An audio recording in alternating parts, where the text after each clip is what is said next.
वैदिक काल से पूर्व मध्यकाल तक सामाजिक परिवर्तन एवं निरंतरता के तत्व, social changes and elements of continuity from Vedic period to pre-medieval period. ऋग्वैदिक काल। ऋग्वैदिक समाज जनजातीय पद्धति पर आधारित था, इसलिए इसमें समानता का भाव प्रबल था।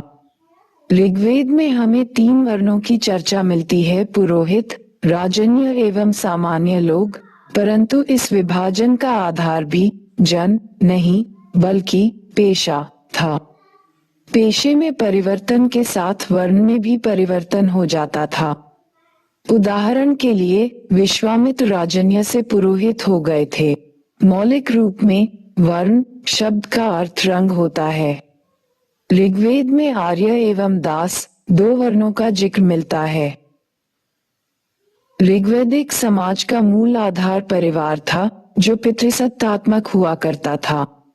परिवार का स्वामी पिता अथवा बड़ा भाई हुआ करता था। इस काल में महिलाओं की स्थिति कुल मिलाकर अच्छी थी। ऋग्वेद में वीर पुत्रों की कामना की गई है, परंतु पुत्रियों के जन्म को हतोत्साहित नहीं किया गया है। बाल विवाह का प्रचलन नहीं था। सामान्यतः लड़कियों का विवाह 16-17 वर्ष की उम्र में किया जाता था। उन्हें उपनयन तथा शिक्षा का भी अधिकार था। स्त्रियों को कुछ हद तक राजनीतिक अधिकार भी प्राप्त थे। वे पति के साथ यज्ञ में भाग लेती थीं तथा जनजातीय संस्था, सभा की कार्यवाही में भी हिस्सा लेती थी। इस काल की विदुषी महिलाओं में विश्वारा, घोषा, अपाला, लोपामुद्रा आदि का विवरण मिलता है। ऋग्वेद में रक्त संबंध में विवाह तथा बहुपतिवाद के तत्व भी मिलते हैं।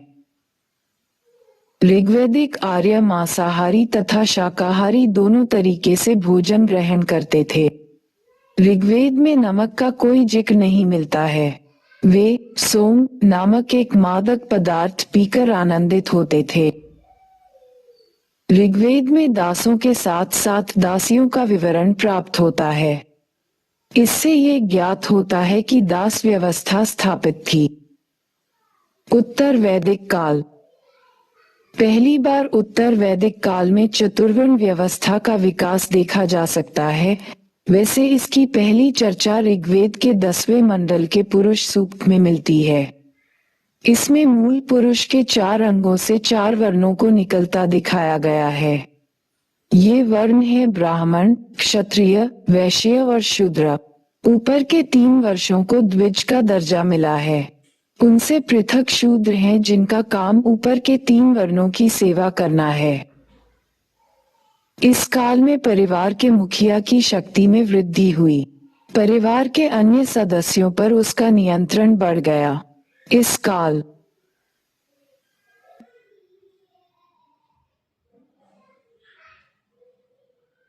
में ऋग्वैदिक काल की तुलना में महिलाओं की दशा में थोड़ी सी गिरावट देखी जा सकती है।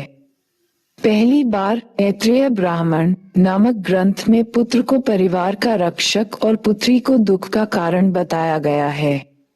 इस काल में महिलाओं का सभा में प्रवेश वर्जित हो गया था, परंतु अन्य अधिकार बचे रहे थे, जिनमें शिक्षा का अधिकार भी शामिल था। महिलाओं की सामाजिक स्थिति में गिरावट क्यों? वैदिक काल में कुल मिलाकर महिलाओं की सामाजिक स्थिति अच्छी रही थी, परंतु बाद के कालों में उनकी स्थिति गिरती चली गई। इसके निम्नलिखित महत्वपूर्ण कारण थे। 1. उत्पादन में महिलाओं की भागीदारी का कम होता जाना। वैदिक काल तक परिवार के लोगों को ही कृषि कार्य में लगाया जाता था, परंतु बुद्ध काल में जब बड़े पैमाने पर कृषि का विकास हुआ, तो दासों और श्रमिकों को खेती में लगाया जाने लगा। इस कारण उत्पादन में महिलाओं की भूमिका कम होती चली गई तथा इससे महिलाओं की सामाजिक दशा में गिरावट आती गई। 2. वर्ण व्यवस्था का जटिल होना। वर्ण एवं जाति व्यवस्था सामाजिक विभाजन को प्रदर्शित करती थी। जो वर्ण व्यवस्था में जितना ऊंचा होता था, आर्थिक संसाधन पर उसकी अधिक बेहतर पकड़ होती थी। इसलिए उच्च वर्ण के लोग बड़ी कठोरता से वर्ण और जाति व्यवस्था का संचालन करना चाहते थे, लेकिन इसके सफल संचालन के लिए महिलाओं को पुरुष के कठोर नियंत्रण में लाना आवश्यक माना गया था। इसलिए जैसे जैसे वर्ण जटिलता बढ़ती गई, महिलाओं की सामाजिक दशा में गिरावट आती गई। गोत्र की अवधारणा गोत्र शब्द गोष्ठ से निकला है। इसका अर्थ होता है वह स्थान जहां सभी की गायें बांधी जाती थी। चूंकि वैदिक ऋषियों की गायें एक साथ बांधी जाती थीं, उन्हें एक गोष्ठ का माना गया और आगे इसी गोष्ठ से गोत्र की परिकल्पना आ गई। आरंभ में गोत्र केवल ब्राह्मणों का होता था। ब्राह्मणों ने अपने ये गोत्र अपने क्षत्रिय एवं वैश्य यजमान को दिए। वैदिक काल में गोत्र बहिर्गमन विवाह का प्रचलन नहीं था।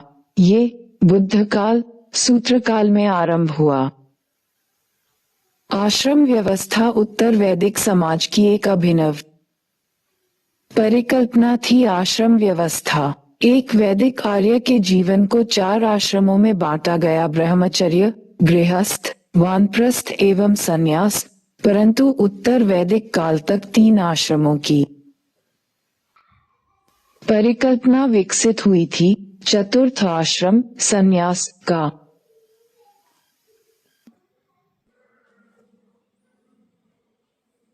विकास परिवर्ती काल में हुआ। आश्रम व्यवस्था के 2 घोषित उद्देश्य थे। प्रथम 4 पुरुषार्थों यथा अर्थ, धर्म, काम एवं मोक्ष को धारण करना। दूसरे 4 प्रकार के ऋण यथा देव ऋण, ऋषि ऋण, पितृ ऋण एवं मानव जाति के ऋण से मुक्त होना। परंतु इसका वास्तविक उद्देश्य था व्यक्ति की स्वतंत्रता और सामाजिक नियंत्रण के बीच संतुलन स्थापित करना। संस्कार गौतम ने 40 संस्कारों की बात की है, परंतु व्यवहार में 16 संस्कार होते थे जो गर्भाधान से लेकर दाह संस्कार तक क्रियान्वित किए जाते थे। अधिकांश संस्कार द्विजों के होते थे।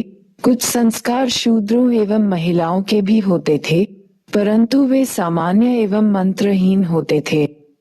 संस्कार के विषय में एक सामान्य परिकल्पना ये थी कि यह व्यक्ति के मस्तिष्क पर इतनी अमिट छाप छोड़ता है कि मृत्यु के पश्चात तक इसका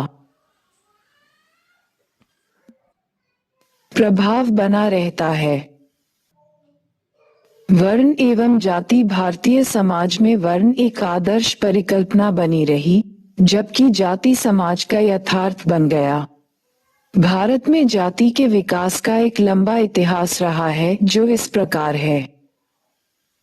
वर्ण विभाजन आरंभ में पेशे पर आधारित होता था, परंतु सूत्रकाल 7वीं सदी ईसा पूर्व में वर्ण विभाजन का आधार जन्म को बना दिया गया। इसके कारण वर्ण व्यवस्था के उल्लंघन का रास्ता तैयार हुआ और वर्ण संकर समूह अस्तित्व में आने लगे।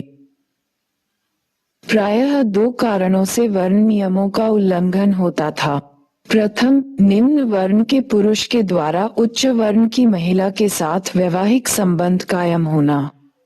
इसे प्रतिलोम विवाह की कोटि में रखा गया और उनकी संतान को वर्ण संकर का दर्जा मिलता था। उसी प्रकार जब निम्न वर्ण के लोग उच्च वर्ण के लोगों के पेशे को अपनाते थे, तो फिर वर्ण संकर की स्थिति पैदा होती थी। आगे चलकर ये वर्ण संकर समूह पृथक पृथक जाति के रूप में विकसित होते चले गए। इसके अतिरिक्त जाति के विकास में अन्य कई कारकों ने भी भूमिका निभाई, जो इस प्रकार हैं। 1. किसी ऐसे पेशे का विकास जिसे किसी वर्ण विशेष के अंतर्गत रखना संभव नहीं था, वह पृथक जाति के रूप में विकसित हो गया।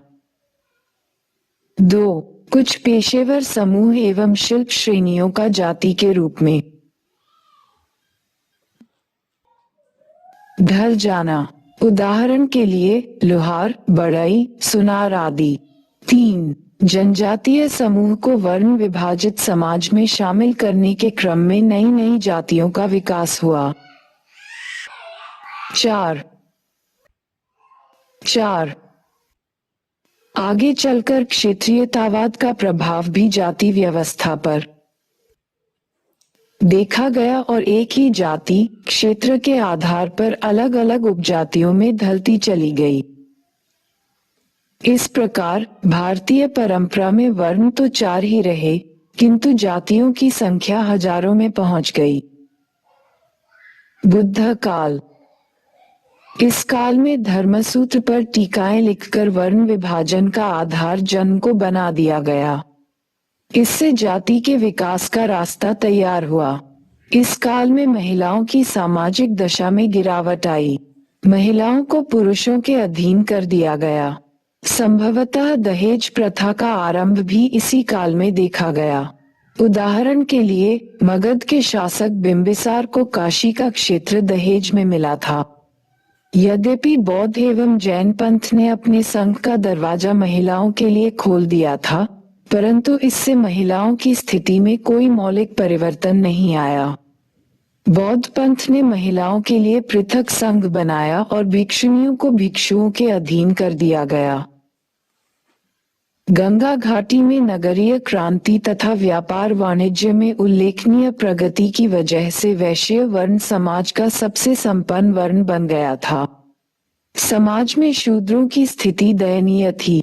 विभिन्न प्रकार के नगरों के विकास के परिणामस्वरूप कुछ निम्न पेशेवर समूहों का उद्भव भी इस काल में दिखता है। इनमें अधिकांश को हीन जाति अथवा हीन व्यवसाय हीन सिप माना गया है। चांडाल, पूकस, निषाद इत्यादि इसी श्रेणी की जातियां थी। मौर्य काल। वर्ण व्यवस्था और महिलाओं के प्रति कौटिल्य का दृष्टिकोण थोड़ा नर्म है। यद्यपि एक ब्राह्मण होने के नाते कौटिल्य उच्च वर्ण के विशेषाधिकारों को सुरक्षित रखता है, परंतु शूद्रों के प्रति वह उदार है। वह शूद्र को आर्य कहता है। उसके अनुसार शूद्र आर्य को दास नहीं बनाया जा सकता था। उसी प्रकार वह स्वतंत्र रूप से जीवन यापन करने वाली महिलाओं का भी जिक्र करता है और उसे छंदवासिनी कहता है तथा वह गणिकाओं वेश्या के पेशे को भी स्वीकृति प्रदान करता है। उसके अनुसार उससे राज्य को आय प्राप्त होती थी। इसके अतिरिक्त धर्मसूत्र में 8 प्रकार के विवाहों में केवल 4 प्रकार के विवाह यथा ब्रह्म विवाह, देव विवाह, आर्ष विवाह एवं प्रजापत्य विवाह को मान्यता प्राप्त थी और इसे धर्मीय प्रकार का विवाह माना जाता था।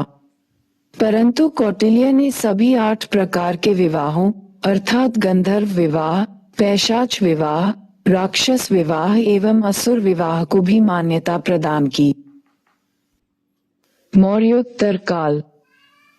ये मनु संहिता का काल था। मनु ने वर्ण एवं जाति व्यवस्था के प्रति बड़ा ही कठोर रुख अपनाया। इसका कारण था कि मनु के काल में 2 कारणों से जाति व्यवस्था पर दबाव बढ़ रहा था। प्रथम, बड़ी संख्या में जनजातीय तत्व वर्ण एवं जाति व्यवस्था में शामिल हो रहे थे। दूसरे, इस काल में निरंतर विदेशी आक्रमण के कारण जाति व्यवस्था में नए तत्वों का प्रवेश हो रहा था। इसके अतिरिक्त इस काल में एक प्रकार का सामाजिक संकट भी उत्पन्न हुआ जिसकी अभिव्यक्ति समकालीन पुराणों में कलयुग की अवधारणा के रूप में हुई है। इसका अर्थ है निचले वर्ण के लोगों का उच्च वर्ण के लोगों के विरुद्ध विद्रोह। मनु संहिता में भी इस संकट की ओर संकेत है, क्योंकि इसमें निम्न वर्ण के लोगों के विरुद्ध उच्च वर्ण की एकता की बात की गई है। अतः मनु ने वर्ण एवं जाति व्यवस्था के संचालन को ध्यान में रखकर कठोर रुख अपनाया तथा निम्नलिखित कदम उठाए। 1. मनु संहिता में वर्ण संकर जातियों की संख्या बढ़ाकर 61 कर दी गई। 2. मनु ने महिलाओं की सामाजिक दशा गिराई। उदाहरण के लिए पहली बार इसी काल में बाल विवाह का प्रचलन आरंभ हुआ। मनु संहिता ने विधवा विवाह पर भी पाबंदी लगा दी। इतना ही नहीं, कुछ विशेष स्थिति में मनु ने पति को अपनी पत्नी का परित्याग करने का भी अधिकार दे दिया। फिर मनु ने महिलाओं को संपत्ति के अधिकार से भी वंचित रखा। 3. शूद्रों के प्रति भी मनु का दृष्टिकोण कठोर है। मनु के विचार में द्विजों को शूद्रों के संपर्क से परहेज करना चाहिए। इस प्रकार हम देखते हैं कि मनु संहिता ने ही परवर्ती काल की कठोर हिंदू सामाजिक व्यवस्था की आधारशिला निर्मित कर दी। गुप्त काल में ब्राह्मणवादी पुनरुत्थान हुआ। इस कारण वर्ण व्यवस्था जटिल हुई और उसी के अनुरूप महिलाओं की सामाजिक दशा में भी गिरावट आई। ब्राह्मण और क्षत्रिय विशेषाधिकार प्राप्त वर्ण बने रहे। दूसरी तरफ वैश्यों की सामाजिक दशा में तुलनात्मक रूप में गिरावट आई, वहीं शूद्रों की सामाजिक दशा में तुलनात्मक रूप में सुधार हुआ। इसका एक कारण था शूद्रों का कृषि से जुड़ जाना। याज्ञवल्क्य स्मृति में शूद्रों को कृषक कहा गया है, अर्थात पहली बार उसे कृषि का अधिकार दिया गया। फिर इसी स्मृति में शूद्रों को यज्ञ करने का अधिकार भी प्रदान किया गया। यद्यपि गुप्तकालीन साहित्य में महिलाओं का आदर्श चित्र प्रस्तुत किया गया है, परंतु व्यवहार में महिलाओं की सामाजिक दशा में गिरावट आई। गुप्तकाल में लिखित कालिदास की रचना मेघदूतम से यह सूचना मिलती है कि उज्जैन के महाकाल मंदिर में देवदासियां रखी जाती थीं। इसका अर्थ है कि देवदासी प्रथा का प्रचलन था। उसी प्रकार कालिदास की रचना अभिज्ञान शाकुंतलम में अवगुठन शब्द का प्रयोग किया गया है। इससे तात्पर्य है दुष्यंत के दरबार में शकुंतला के द्वारा अपना चेहरा ढकने का प्रयास। ये तथ्य पर्दा प्रथा की ओर संकेत करता है। सबसे बढ़कर 510 ई के भानुगुप्त के एर्न अभिलेख से सती प्रथा का प्रथम अभिलेखीय साक्ष्य मिलता है। इसके अतिरिक्त हमें ये भी सूचना प्राप्त होती है कि 5वीं सदी से महिलाओं का गोत्र पुरुषों के गोत्र के अनुसार बदलने लगा था। पहली बार याज्ञवल्क्य स्मृति में महिलाओं को संपत्ति का अधिकार दिया गया। इस काल में न केवल अछूत जातियों की संख्या में विस्तार हो रहा था, बल्कि अछूत जातियों की सामाजिक स्थिति में भी गिरावट देखी गई। कुछ जातियां अछूतों की श्रेणी में गिर गईं क्योंकि उनके द्वारा अपनाए जाने वाले पेशों में ही गिरावट आ गई। उदाहरण के लिए चमड़े के काम में जुटे होने वाले जाति समूह। पहली बार कात्यायन स्मृति में अछूतों के लिए अस्पर्श शब्द का प्रयोग हुआ है। उसी प्रकार फाह्यान के द्वारा चांडालों की दयनीय दशा की सूचना मिलती है।